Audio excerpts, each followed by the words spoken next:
Hey everybody, welcome back to another one of my budgeting videos.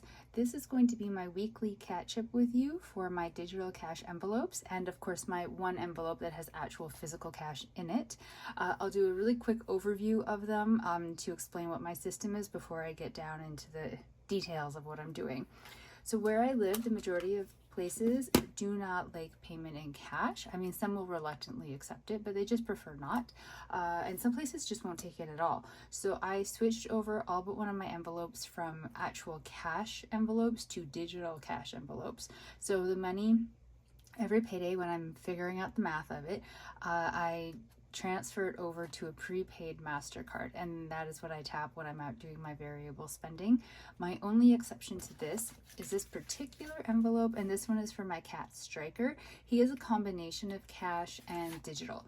So most of his stuff I buy, like I go physically into a store to buy, but every now and then like if I'm not feeling well or something like that, I'll order his, like say his litter to be delivered, so then that's a digital payment. So do you see where I'm going with this? Like I kind of need to have money for him in multiple spots so that whatever he needs and whatever I'm purchasing wherever I happen to be, I have the ability to pay for it using his funds. I protect his funds from my haphazard spending very carefully. I refuse to let my poor money habits affect him having whatever he needs or wants, mostly needs. He's a pretty low maintenance, chill kind of a guy.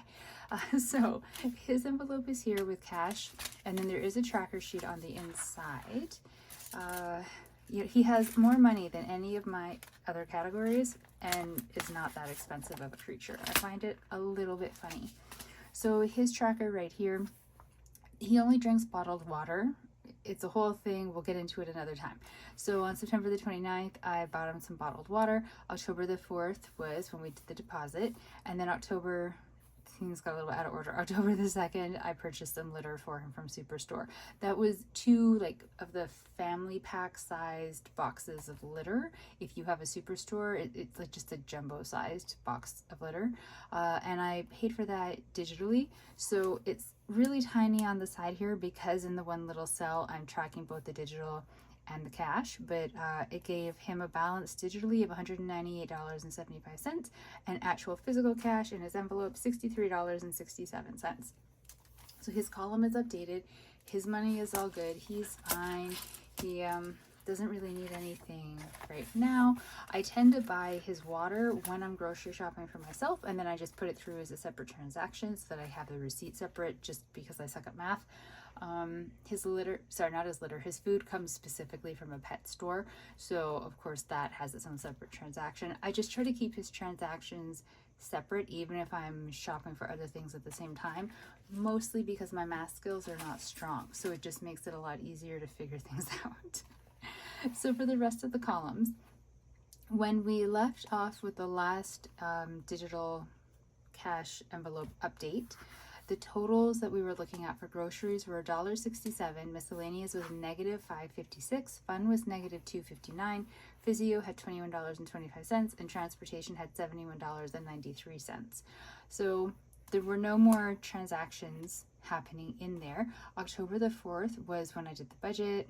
Again, technically on the 6th, I don't know why I wrote the 4th, so I deposited money into all of the different categories. So I already dealt with Striker.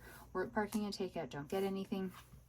Groceries got $120. That's the normal amount that I try to give. That's to cover for 2 weeks of expenses, and it's not just food, that's also household items, so paper towel, toilet paper, Kleenex, cleaning supplies, toothpaste, shampoo stuff, things like anything under that category.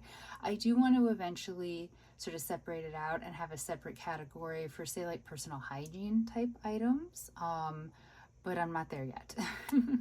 Miscellaneous, I gave it more than normal. I usually give it $30 and I gave it $60 this time because I knew that I had some additional spending that I had to do to buy baking supplies. So I hate to cook, but I love to bake. And this weekend, tomorrow actually, I am baking 2 very large pumpkin swirl cheesecakes. And I was supposed to do like a pumpkin roll cake tonight, but I was actually missing some key ingredients and wasn't feeling up to going to the store.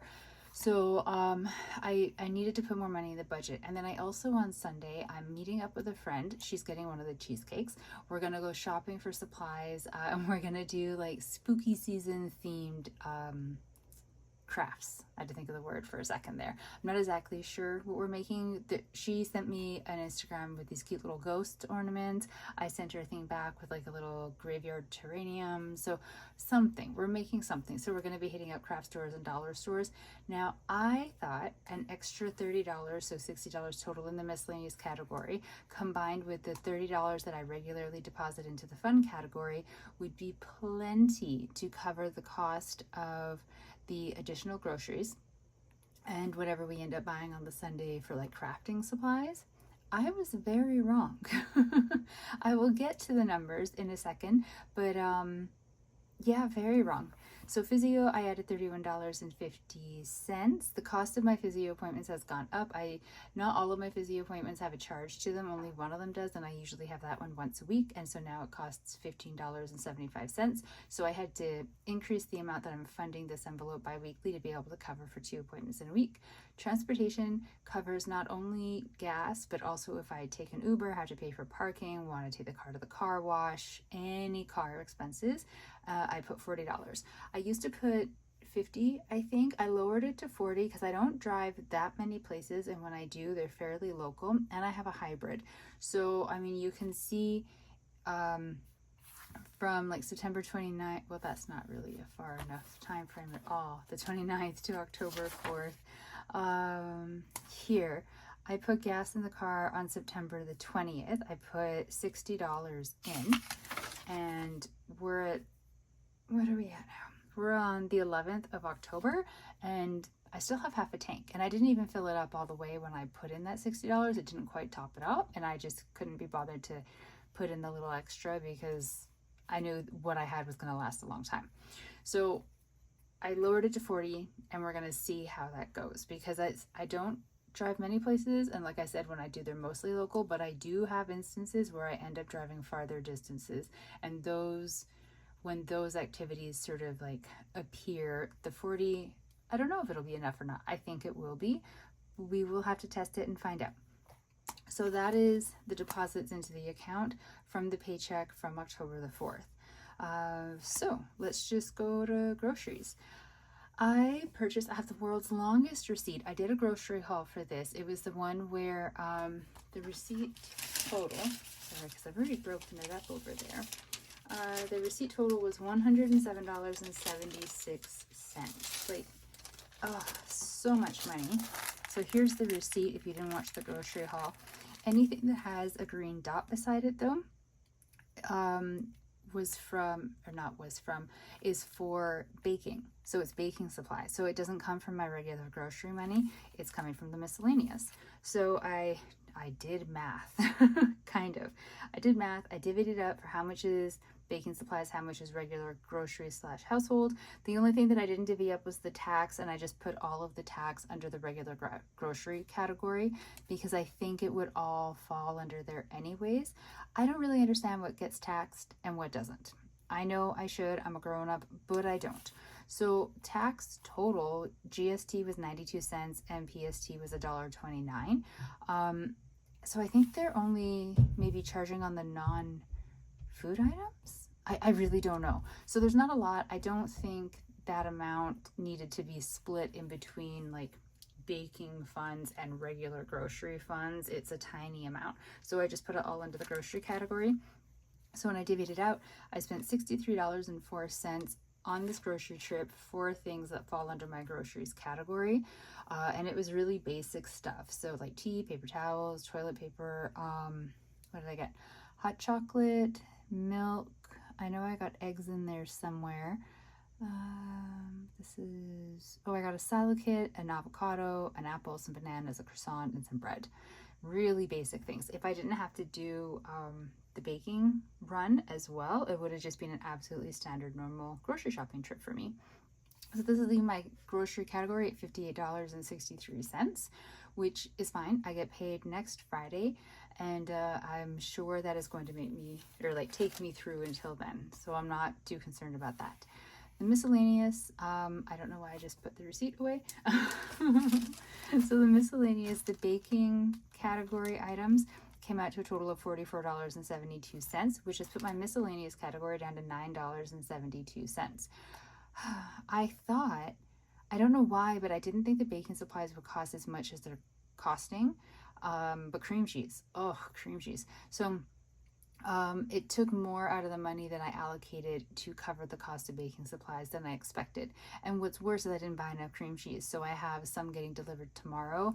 Please don't judge me for getting it delivered and not going to the store. I have a concussion. Some days are very hard. It's been a very hard week, and when I was just thinking about like facing the store, and not even that, but the drive there, and then I have to wear noise canceling headphones and sunglasses and navigating the store, I get very confused. And if I do that, then I can't on the same day bake the cheesecake. So I had hoped to do a grocery run after work today, but it wasn't a good day for me, and I was like, I'm not going to be able to get to the store tonight, which means I would have to go on Saturday morning, and then I would be doing the baking on Saturday, and it was just setting myself up for a really bad situation. So I Instacarted. I am getting it delivered tomorrow morning in one of the free time slots, so at least I'm saving some money.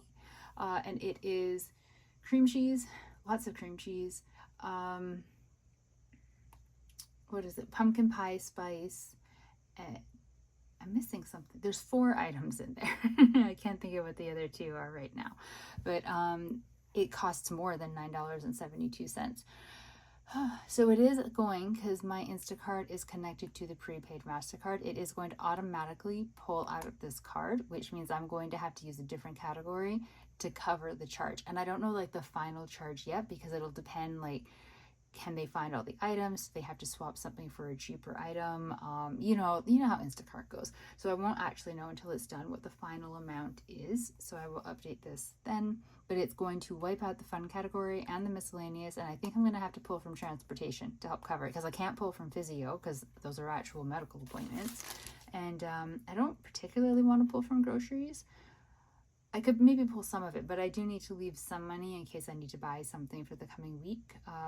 Although having said that, I don't think I actually do. I did my grocery shopping at a weird day last week, so I'm kind of set, actually.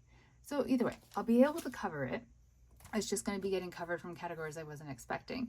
And that means I'm going to have to figure out what am I going to do about the shopping on the Sunday for the craft supplies, because that's a thing that's happening. So I'm going to have to figure out how I'm paying for that. I have not yet done that. Luckily, we are planning on hitting up dollar stores. So I'm hoping I can get the majority of what I need for like relatively cheap, and maybe just be very careful with my spending. I don't know. We'll find out. I'll let you know. But yeah, so that's kind of where the envelopes are at right now. They are updated. So this book I use to update, just to sort of have an easy reference where I can see all of the categories in one go, because then I'll also, it hasn't happened on this page yet, but back here, I'm sure it says it somewhere over here. My fun category was in the negative, and my transportation had quite a bit in it. So I moved $34.07 from transportation over to fun to bring it back to a zero balance to get it out of the negatives. So I can move money in between the categories to help cover if one category goes into a negative and another one is doing really fine. I'm completely comfortable with doing that. I think, why can't the money be moved around like that? Certain categories, of course, I can't touch. So Striker, physio, those ones I can't. When I was going into work, I couldn't obviously borrow from the work parking category because I had to be able to pay for work parking. But the other ones, I don't see a problem with them sort of flowing the money from one category to the other when it's needed, as long as at the end of the pay period, the entirety is not in a negative balance. Like I haven't burned through the money somehow and like really spent it all. Because when you look at transportation, like that's quite a bit of money in there. And so even if I borrow from there to help cover the expenses, say on Sunday, I cannot, and I say this like as in my own personal rule, I cannot borrow all of that money, because then my transportation category is just zeroed out. And what am I going to do when I eat gas? So the money can flow. It can be lent, borrowed, whatever you want to say, from one category to another, but with like in a responsible way, if that makes sense. So this is where they are at right now. Oh, I'll show you in case you're new. So this is this is my envelope. I know it's not very grown up, but I really like it and it makes me smile. However, the little zipper thingy broke. So luckily there is no actual physical cash in here, so it doesn't really matter. The pages have not fallen out yet. So these are the actual tracking pages. I take them with me when I go out to the world, and then when I'm done shopping, I sit in the car and fill them out. I say that like I do that on the regular, and this is absolutely how I do things. I almost never remember to take these with me. The intention is to take them with me, and when I budgeted back in the day with actual physical cash, my version of these back then came with me all the time.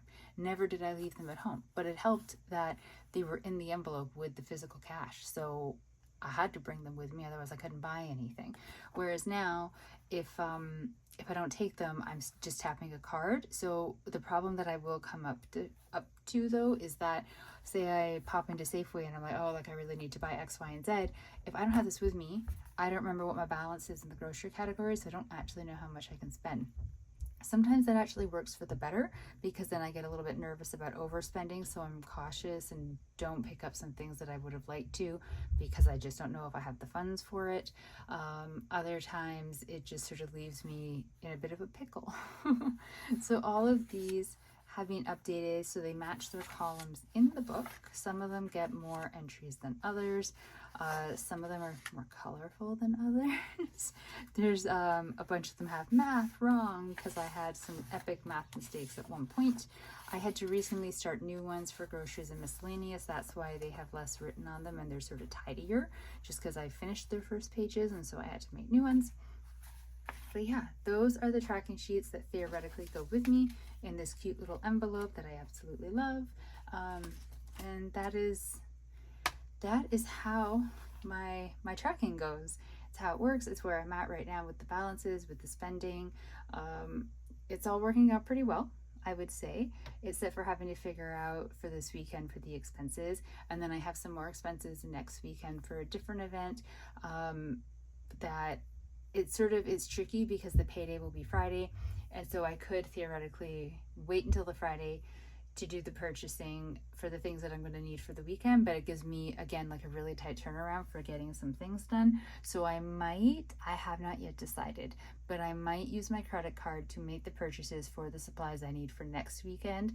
And then when I'm doing the budget for that paycheck, instead of moving the money into the digital cash envelopes, it will go onto the Visa card as a payment. So it's like borrowing from myself, as long as I pay myself back like immediately. It works. I've done it before. I don't know if I'm explaining it very well, but it does work. So that is it. Those are my digital cash envelopes, and of course my one with Striker that has a little bit of money in it. They are all updated. I hope this made sense. If you have any questions about how these work, how I use them, anything like that, please feel free to leave them. If you have any comments about how I could be doing a better job or creating a better system, or just some way to just to make it better, I'm always open to constructive criticism and to learning how to make my budgeting a better system, because I mean, I'm just sort of doing this from what I figured out over the years and trial and error, and I'm sure there are people who have much better systems in place. Thank you very much for watching and for following. If you do, I really appreciate that. I hope you're having a really great day. If you are in Canada, happy Thanksgiving, because it's our Thanksgiving weekend. If you're not, happy weekend. I will talk to you all later. Stay safe out there. Bye.